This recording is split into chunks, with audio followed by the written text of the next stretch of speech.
आज 5 लाख पीपलिया और आसपास के इलाके के जो हमारी इस मंदिर की समिति और छात्रावास की समिति ने जो जोशीला जानदार शानदार कार्यक्रम का आयोजन किया और भाई गजेंद्र अजमेरा को इसके अंदर बुला के इसमें और 4 चांद आपने लगाए और मुझे आप लोगों ने पाबंद किया था कि आपको आना है और एमएलए साहब को भी साथ लाना है और महाराज साहब भी रहेंगे हम तीनों।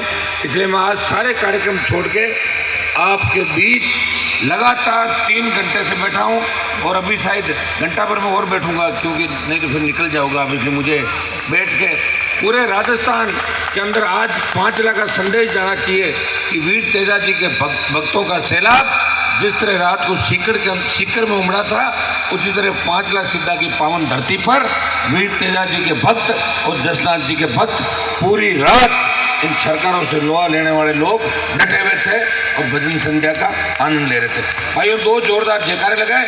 जय बोले वीर तेजा जी महाराज की, जय बोले जसनाथ जी महाराज की।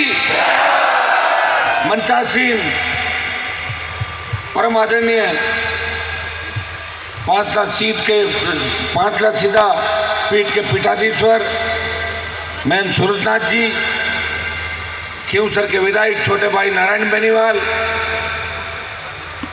यहाँ के सरपंच साहब दशरथ जी,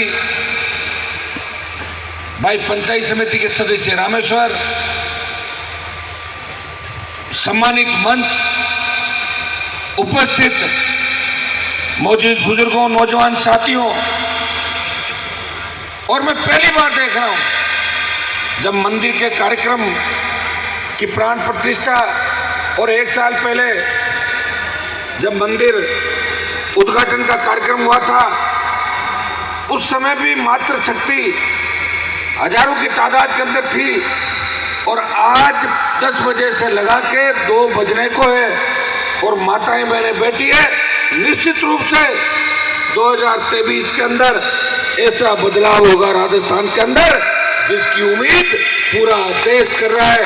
भाइयों, आज पूरे देश की नजरें राजस्थान पे टिकी हुई है। हरियाणा जो हमारी राजनीति का गढ़ हुआ करता था, हमारे हाथ से चला गया। उत्तर प्रदेश हमारे हाथ से चला गया। दिल्ली हमारे हाथ से चली गई। अगर आशा की किरण है वो राजस्थान है।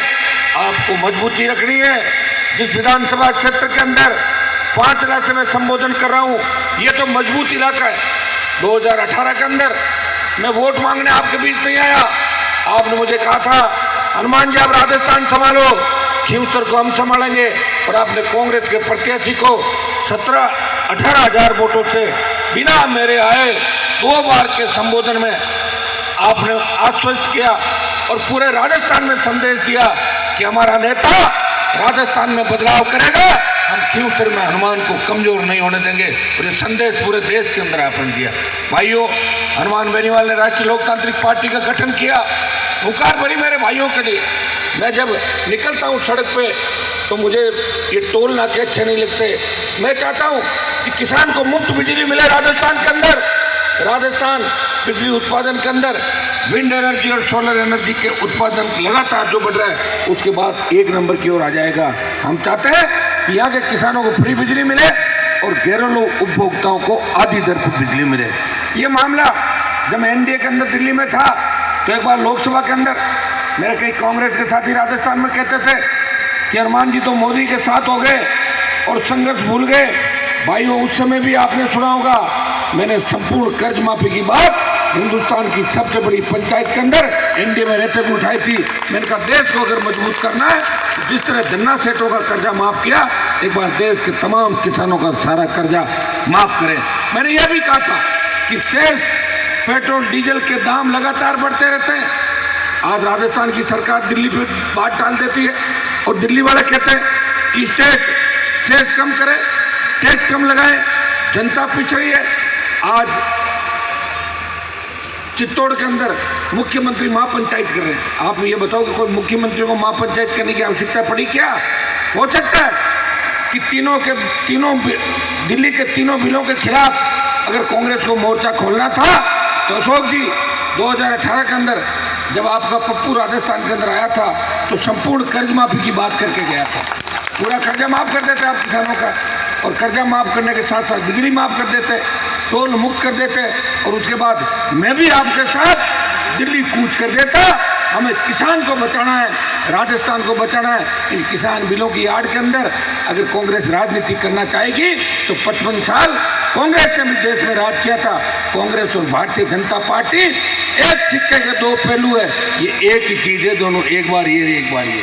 बुरा मत मानना, कई लोग कांग्रेस विचारधारा के भी होंगे, लेकिन मैं तो आपकी विचारधारा का हूँ। लोग तो मंत्री बनने के लिए पूरा जीवन अपना निकाल देते हैं, और हनुमान बेनीवाल ने हमेशा मंत्री पदों को ठोकर मारी।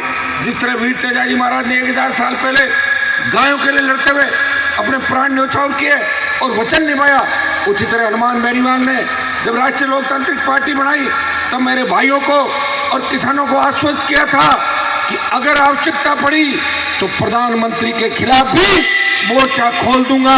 और भाइयों, एनडीए आपके भाई ने छोड़ी है और देश में नागौर का नाम और मान और सम्मान बढ़ाया। या तो पंजाब में अकाली दल ने छोड़ी, या राजस्थान की आरएलपी पार्टी ने सत्ता को ठोकर मार के अपने भाइयों के साथ सड़क पे बैठा। देखिए, विपक्ष के लोगों का तो अल्लाह करने का काम होता है, विपक्ष तो अल्लाह ही करता है। मैं तो विपक्ष में रहा हूँ हमेशा, लेकिन पक्ष का व्यक्ति अपने लोगों के लिए अगर त्याग समर्पण करके जाए, वो निश्चित रूप से तेजाजी का असली भक्त होता है। जिस तरह तेजाजी महाराज ने 1000 साल पहले बलिदान दिया, इसी तरह हनुमान बेनीवाल भगत सिंह की भूमिका के अंदर पिछले 20 साल से इस कौम के लिए और किसानों के लिए हमेशा आगे की पंक्ति में खड़ा है। भाइयों, मैं पीठ दिखा के नहीं भागूंगा। देश के किसी भी कोने के अंदर चले जाना, बिहार से लेके ईस्ट वेस्ट नॉर्थ साउथ, और अगर आप बता दोगे कि हम नागौर के रहने वाले हैं, वहाँ के लोग अगर आपको ये नहीं कहते कि आपका सांसद तो बड़ा दमदार है, तो मुझे आप बता देना। मैंने तो आपका मान सम्मान बढ़ाने के लिए पूरा प्रयास किया, और आगे भी मेरा प्रयास जारी रहेगा। आवश्यकता पड़ी तो लोकसभा सदस्यता भी छोड़ देंगे, लेकिन अभी नहीं छोड़ेंगे, क्योंकि अभी किसान आंदोलन को जिस तरह कई लोगों ने हाईजैक कर लिया, उसके अंदर आप देख रहे हो किसान आंदोलन। इस राजस्थान को, इस हाईवे को अगर जाम किसी ने किया तो 70 साल में हाईवे जाम नहीं हुआ था कि हनुमान बेनीवाल की हुकार और आरएलपी की हुकार ने दिल्ली को हिला दिया। हरियाणा और दिल्ली की सारी पुलिस जब हमने कूच किया तो वहाँ खड़ी थी और पहली बार इस हाईवे को जाम किया। मैं देख रहा हूँ कई लोग अपनी राजनीतिक रोटियां सेकने के लिए, जिनके पास सामान नहीं है, चले हुए कारतूस इस आंदोलन के माध्यम से अगर अपनी रोटी सेकना चाहेंगे तो राजस्थान का जवान और किसान ऐसे लोगों को कतई मौका नहीं देगा। हमें समझना है, आप जिस दिन समझ गए उस दिन सत्ता आपके हाथ में होगी। भाइयों, मैं तो 20 साल उम्र के निकाल दिए। मैं 3 के अंदर जिद नहीं करता, 3 में मिनिस्टर बनता। पहले वसुंधरा से लड़ा, गहलोत से लड़ा, और जिस अशोक गहलोत थे आपके किसानों की एक एक की दुर्दशा करी, उसका बदला उन किसान के बेटों से नहीं लिया गया जिनके पिताजी को, किसी के पिताजी पे मुकदमे लगाए, किसी पारिवारिक, किसी के पोते को, किसी के पोती को।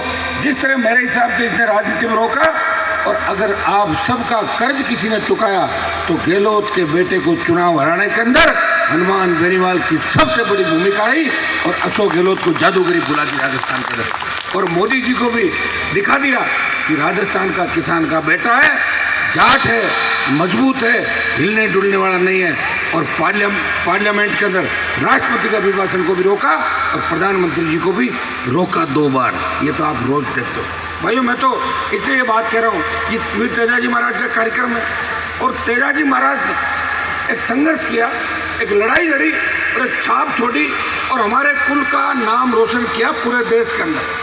मुझे 2008 के अंदर जब मैं चुन के गया था तो पहली बार राजस्थान की विधानसभा के अंदर तेजाजी का जयकारा मैंने लगाया। जिन लोगों ने 70 साल आपसे वोट लिए वो कभी तेजाजी महाराज को याद नहीं करते थे, वो तो अपने आप को तेजाजी से बड़ा मानते थे, इसलिए सारे घर बैठ गए। और भाइयों, जब हिंदुस्तान की पंचायत के अंदर मौका लगा तो शपथ ग्रहण समारोह के अंदर वीर तेजाजी महाराज का जयकारा लगाने वाला देश का पहला एमपी आपका एमपी था, जिसने तेजाजी महाराज की जयकारे के साथ ये प्रण लिया कि देश के किसानों को जहाँ भी आवश्यकता पड़ेगी, देश के जवानों को जहाँ भी आवश्यकता पड़ेगी, हनुमान बेनीवाल उनके साथ सड़क पर खड़ा मिलेगा। और ये मैंने कर दिखाया, और इसीलिए आज राजस्थान का नौजवान हनुमान बेनीवाल को अपने भाई के रूप में मानता है। मैं आपको विश्वास दिला कि 52 से लेकर आज तक बड़े बड़े नेता हुए, मेरे से बड़े बड़े नेता हुए कांग्रेस और भारतीय जनता पार्टी के अंदर, दर्जनों किसान नेता हुए, लेकिन खुद की पार्टी कोई नहीं बना पाया राजस्थान के अंदर। पहला व्यक्ति हूँ किसानों के आशीर्वाद से, नौजवानों के जोश उमंग उत्साह और ऊर्जा से हुंकार भरी सरकारों को झुकाया, स्टेट हाईवे टोल फ्री कराए, 5 वर्षों की फ्री बिजली की घोषणा कराई, 50,000 नौकरियों की घोषणा कराई, 50,000 का कर्जा माफ कराया। और कांग्रेस और बीजेपी को बेरोजगारी भत्ता भी अगर याद आया तो हनुमान की हुंकार ने कांग्रेस और भारतीय जनता पार्टी को मेरे भाइयों का बेरोजगारी भत्ता याद दिला दिया। भाइयों, लड़ाई लड़ेंगे, प्रधानमंत्री के खिलाफ तो जंग जारी है हमारी, तीनों कृषि बिल जब तक वापस नहीं हो जाते हम संघर्ष करते रहेंगे, लेकिन राजस्थान की सरकार के खिलाफ भी उनको भी चैन से नहीं बैठने देंगे। इस आठ के अंदर जो वादा किया था संपूर्ण कर्ज माफी का, मुफ्त बिजली, टोल मुक्त राजस्थान, बेरोजगारी भत्ता, इसको लेके भी जोधपुर से बड़ी लड़ाई की शुरुआत करेंगे और पहली संख्या 5 लाख को पार करेगी। ऐसा जोश और जज्बा राजस्थान के किसान के बेटों के अंदर दिखाई दे रहा है और मुझे पूरा भरोसा है कि नागौर ही नहीं, राजस्थान के किसान के बेटे बेटियां हनुमान बेनीवाल पे भरोसा करते हैं। एक व्यक्ति जन सुनवाई करता है, चाहे मंत्री हो, मुख्यमंत्री हो या MP हो, तो 1 दिन या 2 दिन जन सुनवाई करता है। 24 घंटे, रात के 2 बजे, रात के 3 बजे और तड़के 5 बजे तक। ये रात को मेरे साथी थे सीकर के अंदर, भाइयों पूरी रात इस राजस्थान के प्रत्येक गांव डाणी जाके मेरे भाइयों को संगठित करने का काम किया। धौलपुर से लेके बाड़मेर और डूंगरपुर से लेके गंगानगर तक वीर तेजाजी महाराज के जयकारे के साथ किसान के बेटों को एक किया। उसका परिणाम इस बार आया, कांग्रेस वेंटिलेटर पर चली गई 99 पे और भाजपा को 72 पे समेट दिया और दिल्ली को लगा कि अब पार नहीं पड़ेगी। गठबंधन भारतीय जनता पार्टी के साथ हुआ और ये पहला नेता हूँ जो वसुंधरा और उसकी माताजी कितनी बड़ी नेता थी देश के अंदर, आपको पता है। तो भारतीय जनता पार्टी से गठबंधन हुआ तो मैंने एक शर्त रखी थी कि भारतीय जनता पार्टी के कार्यालय में मैं वसुंधरा के साथ नहीं बैठूंगा, वसुंधरा बिना मैं गठबंधन करूंगा। और आपने देखा होगा कि हनुमान बेनीवाल बैठा था, दिल्ली के नेता बैठे थे और बिना वसुंधरा गठबंधन में किया और आपको जब मेरी जरूरत पड़ी तो वापस आपके साथ आ गया। ऐसे नेताओं की आपको आवश्यकता है। मैं कोई मेरी तारीफ नहीं कर रहा हूँ, मैं वही बता रहा हूँ जो मैं करता हूँ। सुबह से शाम तक 24 घंटे आपकी सेवा के अंदर, शादी ब्याह से लेके कार्यक्रमों से लेके मैं दिन देखता नहीं, रात देखता नहीं, सरकारों से लड़ा, हार्डकोर अपराधियों से लड़ा, ऐसे लोगों से लड़ा जो मुझे मारने का सपना देखते थे, उनको ऊपर का रास्ता दिखाया। अभी तो भाइयों सरकार के अंदर नहीं हूँ और जिस दिन सरकार के नज़दीक बैठ गया उस दिन आराम से फुटबॉल खेलना। इच्छा हो जाए कि गोल जैसलमेर के किले में करेंगे तो किक जैसलमेर के किले की तरफ मार देना, और मन हो जाए कि वसुंधरा के महल में करेंगे, वो महल तो वैसे ही जाटों का ही है, क्योंकि जाटों ने तो वसुंधरा को शादी करके जाटी तो लाए थे। हाँ, ये जरूर है कि उसको बाद में छोड़ दिया बेचारे को, दर की ठोकरें खराब हो। तो ये वसुंधरा राजे की कहानी आप सब जानते हो, जो रोज़ की अपनी बातें आपने कई है, मेरे भाषण सुने होंगे। अब लंबी चौड़ी राजनीतिक बात नहीं करूँगा क्योंकि कई लोग पूरी बात को समझ नहीं पा रहे, अंदर ही अंदर होते घुटन महसूस कर रहे होंगे। तो भाइयों, मैं तो एक आपको विश्वास दिलाता हूँ कि मैं जिस दिन खियूतर के अंदर विधायक बना, जो वादे मैंने किए पूरा करने का प्रयास किया। सत्ता में नहीं रहा, सत्ता के खिलाफ लड़ता रहा, कॉलेज खुला, पंचायत समिति खुली और जिस कुचेरा से राजस्थान की राजनीति चलती थी उस कुचेरा में भी कॉलेज हनुमान बेनीवाल के प्रयास से खुला। अखबार में ऐड देने से नहीं होता, अखबार में ऐड देके नाम छपा लो। तो पहले कहाँ गए थे? 70 साल यही थे ना, कुचेरा नाम रख लेते, जिले का किसने मना किया था? भाई आप तो दिल्ली से लेके और राजस्थान तक आपके ही हाथ में ताकत थी, हमारे हाथ में तो कभी ताकत आई नहीं। हम तो अब आए और अब जब आए तो पूरा देश इस नागौर की ओर देख रहा है। ये सोशल मीडिया का ज़माना है। पहले के ज़माने में तो लोग कहते थे तो क्या बाबू लोकसभा में कुर्सी फेंकी, कुर्सियाँ तो बेल्डिंग होती है, वो फेंक सकता है क्या उठा के? कुर्सियाँ तो मैंने ही फेंकी। 5 बार राजस्थान की विधानसभा में निलंबित हुआ, ये रिकॉर्ड भी हनुमान बेनीवाल के नाम है। पार्टी से भी निलंबित हुआ और स्कूल, कॉलेज, यूनिवर्सिटी से निलंबित होते होते और देश की सबसे बड़ी पंचायत के अंदर विपक्ष जब लड़ाई लड़ता था, मैं बीजेपी के साथ बैठे बैठे देखता था कि काश मैं विपक्ष में होता तो बेल में मैं जाता, और विपक्ष में आने का मौका भी मिला और लड़ाई भी हनुमान बेनीवाल किसानों के लिए लोकसभा के अंदर मजबूती से लड़ रहा है। ये रोज़ आप टेलीविज़न के माध्यम से देखते हो। सोशल मीडिया के माध्यम से देख, तो मैं इतना ही आह्वान आपको करूँगा, आप सबको संकित रहना है। चुनाव की बात चुनाव तक रखनी है। मैं तो किसी तरह की कोई बात भी नहीं करता। मेरी तो खुद की अलग पार्टी बनाई मैंने, क्यों मैं किसी के अंडर में काम नहीं कर सकता। मैं ऐसा आदमी हूँ जहाँ मुझे लगे कि मुझे लाइन में खड़ा रहना पड़ता है, वहाँ मैं नहीं रह सकता। मैं आपके मान और सम्मान की लड़ाई लड़ रहा हूँ भाइयों। जो बात यहाँ कहूँगा यही लोकसभा में कहूँगा, यही बात विधानसभा के अंदर कहूँगा, और ये मेरे संघर्ष का ही परिणाम है, वीर तेजाजी महाराज की कृपा का ही परिणाम है, आप सबका कृपा का परिणाम है कि आपने मुझे तो 3 बार जिता के हैट्रिक बनाई, मेरे छोटे भाई को भी राजस्थान की सरकार के खिलाफ लड़ाई लड़के जिता के राजस्थान के अंदर एक संदेश दिया कि हम कांग्रेस और भारतीय जनता पार्टी के साथ नहीं है, हम व्यक्ति के साथ हैं और हनुमान को क्यों सर कमजोर नहीं पड़ने देगा। ये संदेश आपने राजस्थान के अंदर दिया था और देश के अंदर मेरा मान और सम्मान बढ़ाया। आपका बहुत बड़ा ऋण हमारे ऊपर है और ऋण उतारने का प्रयास करूंगा। भाइयों, मैं चाहता हूं कि किसान का असली बेटा राजस्थान का सीएम बने। मैंने पहले भी कहा था कि मैं दुल्हन नहीं बनूंगा, दूल्हा अगर मजबूत लगा तो उसका बाराती बन जाऊंगा, लेकिन मुझे अभी तक मजबूत दूल्हा राजस्थान का दिखाई नहीं दे रहा है। 2 नंबर, 3 नंबर और 4 नंबर की लड़ाई लड़ रहे हैं। नंबर 1 की लड़ाई लोग नहीं लड़ रहे हैं। हनुमान बेनीवाल चाहता है कि नंबर 1 की कुर्सी पे तेजाजी का भक्त बैठे, चाहे वो दूसरा भी हो, तो भाई का समर्थन भी करने के अंदर सबसे आगे खड़ा मिलूंगा, ये मैं आपको भरोसा दिलाता हूँ। इस 5 लाख के अंदर आपने एक तरफा मतदान किया, मेरी जीत का गढ़ है ये कुर्सी, पिपलिया, पांचला, नारवा। इधर जब ये राउंड 7वां, 8वां, 9वां चलता है ना, तब कांग्रेस और भारतीय जनता पार्टी का पता भी नहीं लगता। अब की बार जब एमएलए के इलेक्शन के अंदर 3-4 राउंड के अंदर पीछे चल रहे थे, लेकिन मुझे पूरा भरोसा था। मैंने कहा 4थे राउंड, 5वें राउंड के बाद जब ये 5 लाख क्षेत्र की धरती आएगी तो आरएलपी पार्टी की बोतल हाथ को पीछे छोड़ देगी। और आपने इसी तरह का करिश्मा किया और सरकार ने पूरा जोर लगाया, फिर भी आपने संदेश दिया कि हमें काम की आवश्यकता है या नहीं है, ये बाद में बात करेंगे, लेकिन हनुमान बेनीवाल वर्सेस गहलोत की लड़ाई के अंदर हनुमान की मदद करेंगे। भाइयों, मैं तो इसी तक खुश हूँ। लोगों ने कहा आपने अभी तक क्या किया? मैंने तो किया, मैंने आपको जगह दिया, गांव-गांव, ढाणी-ढाणी। पहले नेता आता था तो कोई उसको ये नहीं कहता नेताजी काम करो, अब आप एक एक कागज़ लिख के 10-10 बार फ़ोन करके उस काम को कहते हो कि क्या हुआ उस काम का जो आप कह के कहते। हनुमान बेनीवाल ने लड़ना सिखाया।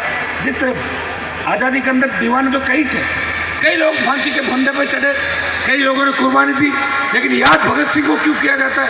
क्योंकि उस तरह बड़ी लड़ाई लड़ी, असेंबली में बम फेंका। उसी तरह हनुमान बेनीवाल ने राजस्थान की राजनीति के अंदर नेताओं को घूमना सिखा दिया, नेताओं को गली गली घूमना सिखा दिया। बिना कार्ड गई नेता शादियों में जाने लगे और बिना बुलाए राम राम करके अपना वतन लगे कि तेरे दादाजी और मेरे दादाजी तो खास थे, कहीं जानते नहीं दादाजी। ये हालत इस जो करी उसमें आपके भाई का बड़ा योगदान है और मैं विश्वास दिलाता हूँ कि खींवसर को विकास के नए आयाम देंगे, नागौर संसदीय क्षेत्र को विकास के। 1 मिनट बच्चों बैठो ना, 1 मिनट की सुनना। मैं तो आपके लिए वेट कर रहा हूँ और बैठूंगा अभी, थोड़ी देर बैठो एक बार, है ना।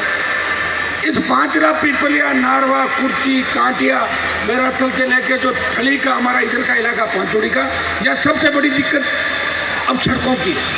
पहले जब मैं आया था अंधेरा था, 40,000 ढाणियों में उजाला करवाया, कहीं कोई सी भी योजना हो, और बिना योजना के भी लंबे लंबे पोल और तार आप लेके गए थे। विधानसभा के अंदर बहुत बार चर्चा चली कि हनुमान बेनीवाल बिजली के बिल जमा नहीं कराने देता, तो मैंने कहा बिजली तुम्हारे बाप की नहीं है, बिजली किसानों की है, हम बिजली का उपयोग करेंगे। अवैध माइनिंग, किस चीज़ की अवैध माइनिंग?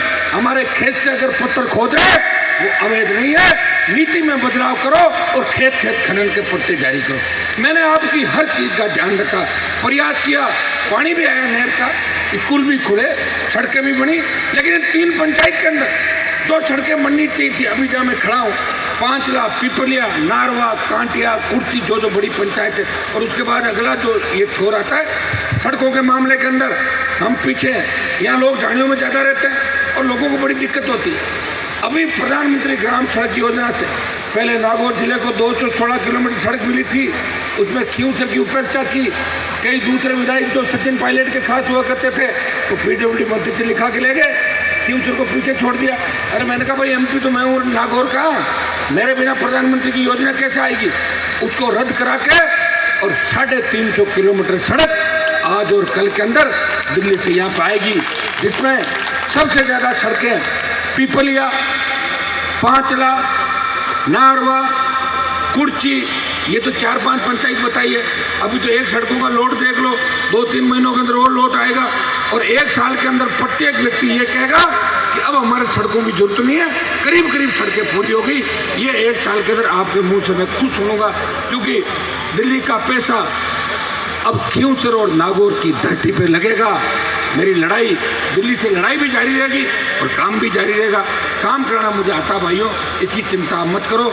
जितने वादे आपके बीच में करके गए थे, 2-1 दिन के अंदर जब आ जाए तब आप बता देना और धन्यवाद के लिए फ़ोन जरूर कर देना। राजा राम जी, जाल जी, एक मिनट आओ, पार्टी कर, रुको तो एक मिनट बैठ दो, मैं माइक दूँ था ना हाथ में, ठाकर पूरा ही काम करा है। कौन कह रहा है? कौन है? अरे तो बीजेपी के खिलाफ हो गए ना। मैं तो मैं समझाना को नहीं, आपने मान खत्म ही कराना मिलाना, समझ रखा ही करो। आपने कोई भाषण थोड़ी जाना मिला मत, अपने उनको नहीं समझना, खत्म करवाना, उनको वापस कराना, ठीक है ना। आज जिस जगह मैं खड़ा हूँ, पिछली बार जब इस कार्यक्रम के अंदर आया था तो 11 लाख रुपए की घोषणा मैंने करी थी लाइब्रेरी के लिए। उसके बाद कोरोना आ गया और 2 साल सांसदों का पैसा भी प्रधानमंत्री ने स्थगित कर दिया। 2 साल तक एमपीओ को बजट नहीं मिलेगा, ये आप सबको जानकारी है। ये तो भला हो ज्योति मिर्जा का कि पैसा खर्च करना भूल गई और वो मैंने मेरे खाते में डलवा लिया। सर जी सुन लो, अरे ज्योति भूल गई, वो मेरे खाते में डाल लिए मैंने पैसे, और वो आपके यहाँ 1-2 दिन के अंदर 11 लाख रुपए ई लाइब्रेरी के 1-2 दिन में आपके यहाँ पे आ जाएंगे। और दूसरी जो हमारी घोषणाएं पहले की थी करीब करीब हमने पूरी कर दी। और आप बताते जाओगे, मैं काम करते जाऊंगा, आप बुलाते जाओगे, मैं आता रहूँगा, आपको पीठ दिखाकर नहीं भागूंगा, आगे खड़ा मिलूंगा और 36 कौम का ध्यान रखूंगा। यह विश्वास मैं तेजाजी महाराज के जागरण के कार्यक्रम के अंदर आपको दिलाने के लिए आया हूँ।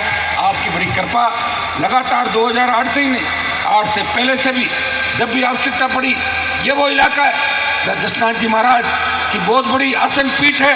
ये वो इलाका है जिसने सबसे पहले तेजाजी महाराज का मंदिर बना के ये संदेश दिया, जसनाथ जी और तेजाजी महाराज में कोई अंतर नहीं, हम सब तेजाजी के भक्त हैं, हम सब जसनाथ जी के भक्त हैं।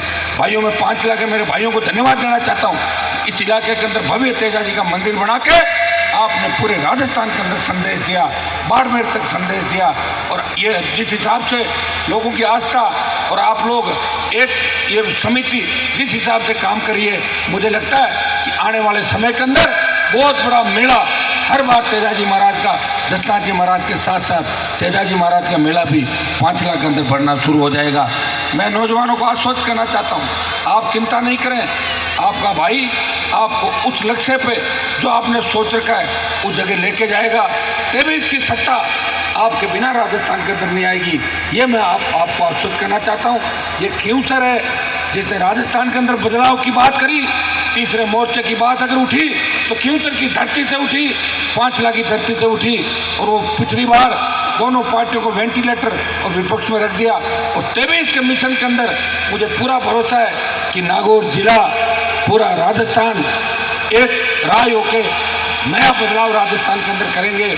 और अभी जो चारों उपचुनाव है उसके अंदर भी देखो, हमारे पास कांग्रेस तो सत्ता के अंदर है, भारतीय जनता पार्टी 41 साल पुरानी पार्टी है, लेकिन चारों उपचुनाव राष्ट्रीय लोकतांत्रिक पार्टी लड़ेगी, मजबूती से चुनाव लड़ेंगे। और पंचायत चुनाव लड़े, 2 प्रधान हमारे आरएलपी के बने, 1 प्रधान हमारा समर्थित बना राजस्थान के अंदर, और 1 नगर पालिका के अंदर भी राष्ट्रीय लोकतांत्रिक पार्टी ने परचम लहराया। ये राजस्थान की पहली पार्टी है जो मान्यता प्राप्त भी हुई, शहरों में भी चुनाव लड़े, पंचायत चुनाव लड़े, विधायक भी 3 हैं जिनमें 2 शेड्यूल कास्ट के, और एमपी बना के आपने देश की सबसे बड़ी पंचायत के अंदर भेजा है। आप निश्चिंत रहें, तेजाजी महाराज का जयकारा लखनऊ तक पहुंच गया, साउथ तक पहुंच गया, और मैं विदेश में जाऊंगा तो वहां भी जयकारा लगा के विदेश में भी पहुंचा दूंगा। ये आप मेरे पे भरोसा रखें। आप सब एकजुट रहें, गुटों में नहीं बंटना है। पंचायत चुनाव के बाद सब एक जब में आप लोग बैठो, आपकी अच्छी आदत है। मुझे तो इस बात की खुशी है कि 8 के अंदर जब मैं आया था तो कई मेरे विरोधी कहते थे कि हनुमान एमएलए बन गया, रोज झगड़े होंगे खींवसर के अंदर। हुआ क्या कोई झगड़ा? झगड़े शांत हो गए। जैसे ही परसों दलित दूल्हे को घोड़ी से उतारा, कहाँ गए वो उतारने वाले? भाग गए सर। आधों को पकड़ के जेल में डाला और आधे भाग रहे हैं अंदर के अंदर। खींवसर के अंदर कोई ऐसा काम नहीं होगा, किसी की गुंडागर्दी नहीं चलेगी, चाहे कोई भी हो। वो ये सोच रहे कि मुख्यमंत्री के खास हैं, हम प्रधानमंत्री के खास हैं, खींवसर नागौर में गुंडागर्दी कर लें, जातियों को लड़ा दें, ये काम यहाँ पे नहीं होगा भाइयों। और अगर मेरा कहीं दोस्त आपने 15 साल में देखा हो और मैंने किसी का नुकसान किया हो तो आप खड़े होकर ये भी कह सकते हो कि हनुमान जी फलां जगह आपने मेरा ये काम किया। मैं तो वोट नहीं देने वालों की भी मदद करता था, देने वालों को भी करता था, इसलिए धीरे धीरे संख्या जुड़ गई। अब तो खींवसर से मारवाड़, राजस्थान और पूरे देश के किसान जवान आपके भाई के लिए दुआ करते हैं कि काश हनुमान जी जैसे 15-20 सांसद अगर पार्लियामेंट में हो जाए तो सरकार किसानों के विरोध में बात करने से पहले 1000 बार सरकार को सोचना पड़े। लेकिन दुर्भाग्य इस बात का, जिन लोगों ने हमारे समाज में जन्म लिया, जो किसान है, वहाँ नतमस्तक होकर अपने नेताओं को आगे बैठ जाते हैं, वो सत्य को सत्य नहीं कहते। भारतीय जनता पार्टी के सांसदों को मैंने कहा कि आप अगर मोदी जी के सामने खड़े होकर नहीं बोल दो तो कागज में लिख के भेज दो कि प्रधानमंत्री जी ये बिल वापस ले लो, हमें गाँव में जाना है, लोग वोट नहीं देंगे, क्या करेंगे? आज मुझे कोई कह रहा था कि बीजेपी का कोई एमपी उद्घाटन करने गया तो लोग पीछे भागे, वो गाड़ी लेके भाग गया। अब ये हालात राजस्थान के अंदर पड़ गए और ये सही है, लोगों में गुस्सा है और गुस्सा है तो लोगों को वही दिख रहा है। लेकिन इस भारतीय जनता पार्टी के प्रति जो गुस्सा है, इससे अपन ये सोच रहे हैं कि कांग्रेस को मजबूत करना है। ये दिमाग में मत लाना, कांग्रेस का नेता कोई आपका आदमी नहीं है, कांग्रेस का नेता भी वही है जो भारतीय जनता पार्टी की नेता से मिला हुआ है। 22 साल इस राजस्थान को मिलकर लूटा और आगे भी लूटने की तैयारी है। ये समय रहता है, समझ जाओ। आप तो समझ लो, आपने तो पूरा सौंप ही रखा है। आपके यहाँ तो ये भाषण देना ठीक नहीं है कि भाई आप तीसरा मोर्चा, जब पार्टी खींवसर नागौर से चल रही है। और मुझे पूरा भरोसा है ये जो नौजवानों की फौज है और ये नए बच्चे हैं, ये 23 को भी मजबूत रखेंगे। रखोगे कि नहीं रखोगे? क्या कोई कमजोरी आ जाएगी? आपके सारे काम करेंगे, प्रयास करेंगे और कोशिश ये करेंगे कि खींवसर कुचेरा के अंदर कॉलेज खुल गए तो अगला जो कॉलेज का नंबर है वो 5 लाख की तरफ इधर कहीं लाएंगे आपके, जहाँ भी आवश्यकता होगी। जो भी महिला महाविद्यालय की जो डिमांड थी, ये हमारी जो कॉलेज की मांग थी, मैं आपको विश्वास दिलाता हूँ कि उस मांग को भी पूरा कराएंगे। आपको सत्ता के शिखर पर लेके जाएंगे। आप बाप जी का आशीर्वाद आप सबको हमेशा मिलता रहा है। और हमारी आरएलपी पार्टी के तीनों विधायक राजस्थान की विधानसभा के अंदर जब बीजेपी कांग्रेस एक हो जाते हैं, कोई नहीं बोलता, उस समय राष्ट्रीय लोकतांत्रिक पार्टी दोनों पार्टियों के खिलाफ बेल में नजर आती है और सड़क पे हनुमान बेनीवाल आपको लड़ता हुआ नजर आता है। आगे भी आपके लिए संघर्ष करूंगा, ये मैं विश्वास दिलाता हूँ। इस सफल कार्यक्रम के लिए आयोजन समिति को बहुत बहुत धन्यवाद। आप हमें बताते रहे, हम काम कराते रहेंगे। हर साल आप जागरण बड़े से बड़े कराएं और हम तो कहते हैं कि तमाम लोगों को बुलाया करो मंच पर। तमाम व्यक्तियों को अपनी बात करने का अधिकार है, अपनी अपनी बात करें और सब लोग मिलजुल कर अगर काम करें तो वो दिन दूर नहीं जो राजस्थान की सत्ता पे हमारा व्यक्ति बैठा होगा। तब आपको बिजली के लिए, बिलों के लिए लाइन में लगने की आवश्यकता नहीं होगी। तब आपका खुद का राज होगा और खुद का राज जब भी होगा जब मुख्यमंत्री आपका होगा। उप मुख्यमंत्री से तो राज नहीं होता, क्योंकि उप मुख्यमंत्री तो मुख्यमंत्री की लुगाई होता है ही। उसमें क्या है, मैं तो कहा था, और क्या होता है? उप मुख्यमंत्री मुख्यमंत्री की लुगाई होता है। खाली कपड़े पहनने से क्या होता है? कपड़े मान लो लुगाई के नहीं पहने तो वो तो उप मुख्यमंत्री मुख्यमंत्री की पत्नी होता है। आप सबको बहुत बहुत धन्यवाद। जय हिंद।